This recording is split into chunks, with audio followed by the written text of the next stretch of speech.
पुण्यात विषारी दारूमुळे 14 जणांचा मृत्यू, पिंपरी चिंचवडमध्ये विषारी दारूमुळे 5 जणांचा तर हडपसरमध्ये 7 जणांचा मृत्यू झाल्याची माहिती। आरोपी योगेश वानखेडेनं दारूमध्ये मिथेनॉल मिसळवल्यानं अनेकांचा मृत्यू, आतापर्यंत 3 ठिकाणी कारवाई तर इतर ठिकाणांचा राज्य उत्पादन शुल्क विभागाकडून तपास सुरू।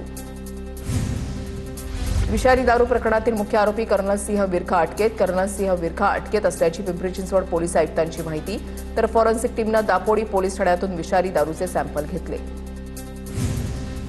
पोलीस आयुक्तांसोबत बोलणं झालं, आतापर्यंत 8 आरोपी अटकेत, मुख्यमंत्री फडणवीसांची माहिती, प्रकरणामध्ये आणखी आरोपी अटक होऊ शकतात, विषारी दारू कुठे बंदी याचा देखील शोध घेतला, फडणवीसांची प्रतिक्रिया। उपमुख्यमंत्री सुनेत्रा पवारांनी पक्षाच्या कोर कमिटीची बैठक बोलावली, सुनेत्रा पवारांनी आज संध्याकाळी पक्षाच्या कोर कमिटीची बैठक बोलावली, प्रफुल्ल पटेल, तटकरे, वळसे पाटील, धनंजय मुंडे यांच्या उपस्थितीमध्ये बैठक, राजकीय विषयाबरोबर विधान परिषद निवडणुकीसंदर्भात चर्चा होणार। पार्थ पवार आणि भुजबळांमध्ये अन्नधान्य पुरवठ्याचे विशिष्ट व्यक्तीला टेंडर देण्यावरून वाद, सूत्रांची माहिती, कसं काम चालतं याचा दाखला देत भुजबळ संतापले, तर पक्षातून यावर अधिकृत प्रतिक्रिया देण्यास नकार, सूत्रांची माहिती। अजितदादांच्या राष्ट्रवादी पक्षामध्ये धुसफूस कायम, पार्थ पवारांनी मंत्र्यांकडे टेंडर निधीची माहिती मागवली, सूत्रांची माहिती, गेल्या 6 महिन्यातील टेंडर निधीची माहिती मागवल्याची सूत्रांची माहिती, पार्थ पवारांच्या सूचनेमुळे वरिष्ठ नेते नाराज। आम्हा दोघांमध्ये कसलीही वादावादी झाली नाही, भुजबळांकडून स्पष्ट, तर मी कुठल्याही शासकीय कामात हस्तक्षेप केलेला नसल्याचं पार्थ पवारांचं स्पष्टीकरण।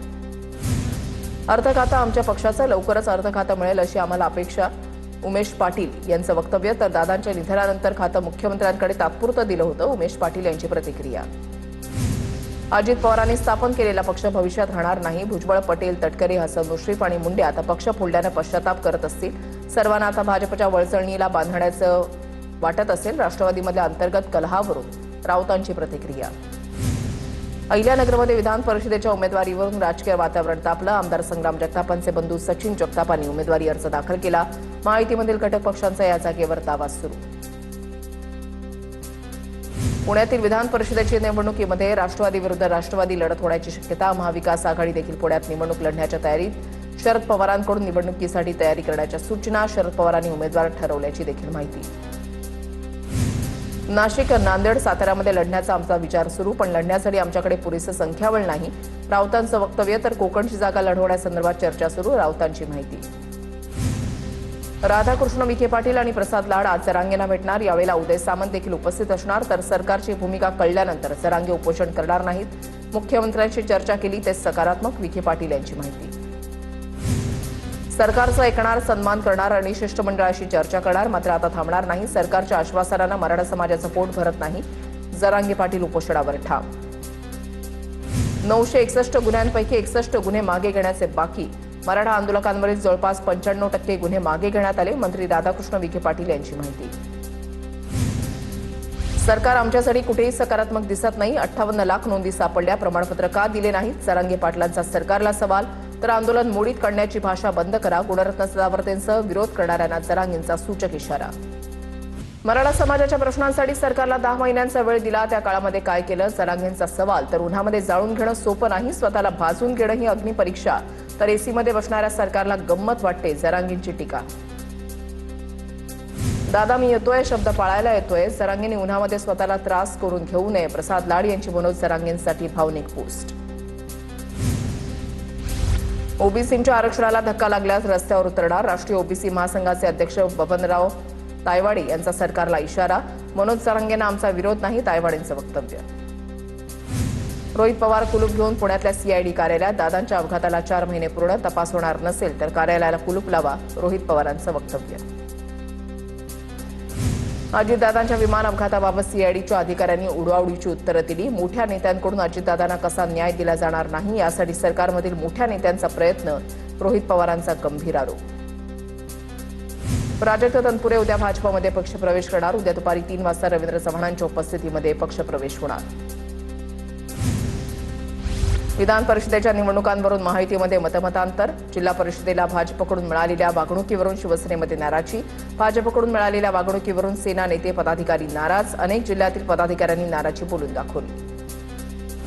1 जूनला विदर्भातील भाजपच्या विधान परिषद उमेदवारांचे अर्ज भरणार, नागपूर, भंडारा, गोंदिया, वर्धा, चंद्रपूर, गडचिरोलीमधून अर्ज भरणार, अमरावतीमधून प्रवीण पोटे अर्ज भरणार असल्याची माहिती, तर नागपुरातून डॉक्टर राजीव पोद्दार, चंद्रपूरमधून अरुण लाखानी अर्ज भरणार। पक्षाला विरोधकांच्या दावणीला बांधणारा धंदा खपवून घेणार नाही. मंत्री उदय सामंतांचं नाव न घेता महेश शिंदे यांना सूचक इशारा. फलटणमध्ये राजे गट सोबत आल्यानं शिवसेनेचाच आमदार होणार. उदय सामंतांची प्रतिक्रिया. माझं नाव घेण्याएवढं सामंतांमध्ये धैर्य नाही. कोरेगावचे आमदार महेश शिंदे यांनी उदय सामंत यांच्या विधानाचा समाचार घेतला. संतोष बांगर जिल्ह्यापुरता मर्यादित असणारा कार्यकर्ता नाही. येणाऱ्या काळामध्ये मोठी जबाबदारी देण्यात येईल. श्रीकांत शिंदेंकडून संतोष बांगरांना मंत्रिपद देण्याचे संकेत. जिल्हा प्रमुख होतो तेव्हा एकही फोन उचलत नव्हते. संतोष बांगरांचं नाव न घेता आदित्य ठाकरेंवर निशाणा. आता श्रीकांत शिंदेंना फोन केला तर जोरदार प्रतिसाद मिळतो. संतोष बांगर यांचं वक्तव्य. कर्नाटक विधानसभेचा नेता निवडण्यासाठी उद्या काँग्रेसची बैठक. बैठकीमध्ये डीके शिवकुमारांना विधिमंडळ दलाचा नेता निवडण्याची शक्यता. उद्याच डीके शिवकुमार सत्ता स्थापनेचा दावा करण्याची शक्यता. तर आज दिल्लीमधील काँग्रेस हायकमांडच्या बैठकीमध्ये शिक्कामोर्तब होणार. सिद्धरामय्या यांच्याबद्दलचा माझ्या मनामध्ये आदर वाढला. नेते सामान्यतः आपली पदं सोडत नाहीत. काँग्रेस हायकमांडनं सांगितल्यावर त्यांनी सहजतेनं राजीनामा दिला. संजय राऊतांकडून सिद्धरामय्यांचं कौतुक. दिल्लीमध्ये 6 जूनला इंडिया आघाडीची बैठक. इंडिया आघाडीचे प्रमुख नेते बैठकीमध्ये उपस्थित राहणार. 5 राज्यांच्या विधानसभा निवडणुकीनंतर बैठकीला महत्त्व. आगामी काळातील रणनीतीवर चर्चा होणार. दहशतवाद्यांचे अड्डे असतात तसे राज्यामध्ये नीट पेपर लीकचे अड्डे. नीट पेपर फुटी प्रकरणी संजय राऊतांची टीका. मुख्यमंत्री फडणवीसांनी नीट पेपर फुटीची जबाबदारी घ्यावी. संजय राऊतांची मागणी. नीट पेपर फुटी प्रकरणावर आज सुप्रीम कोर्टामध्ये सुनावणी. फायमा आणि यूडीएफ यांच्याकडून याचिका दाखल. याचिकांमध्ये एनटीए बरखास्त करण्याची आणि कोर्टाच्या देखरेखीखाली संगणक आधारित चाचणी पद्धतीद्वारे परीक्षा घेण्याची मागणी. नीट यूजीची प्रश्नपत्रिका फुटल्यानंतर आता फेरपरीक्षेबाबत सर्व घडामोडींची माहिती पंतप्रधान कार्यालयाला देण्याच्या सूचना. संरक्षण मंत्री राजनाथ सिंह यांच्या उपस्थितीमध्ये झालेल्या बैठकीमध्ये सूचना. प्रश्नपत्रिका देशभर पोहोचवण्यासाठी टपाल विभागाच्या ऐवजी आता हवाई दलाची मदत घेतली जाणार. नीट पेपर फुटी प्रकरणामध्ये मनीषा हवालदार आणि तिच्या पतीचा संबंध समोर आल्यानंतर सीबीआयकडून चौकशी होण्याची शक्यता. मनीषा हवालदारनं तिच्या पतीच्या मोबाईलवरून प्रकरणातील एका आरोपीशी संवाद साधल्याचं तपासामध्ये समोर. वाशिमच्या 163 ग्रामपंचायतींसाठी 12 जूनला आरक्षण सोडत. राज्य निवडणूक आयोगाकडून सदस्यांच्या आरक्षण सोडतीचा कार्यक्रम जाहीर. सन 2024-25 तसंच 26 मध्ये मुदत संपणाऱ्या ग्रामपंचायतींचा या प्रक्रियेमध्ये समावेश. साताऱ्यामधल्या खेड ग्रामपंचायतीच्या सरपंचावर अपात्रतेची कारवाई. भ्रष्टाचार केल्याच्या आरोपाखाली लता फरांदेंवर अपात्रतेची कारवाई. तर खेडमध्ये कोणतीही बोगस कामं झालेली नाहीत. विरोधक राजकीय आकसापोटी खोटे आरोप करतायत. महेश शिंदेंची प्रतिक्रिया.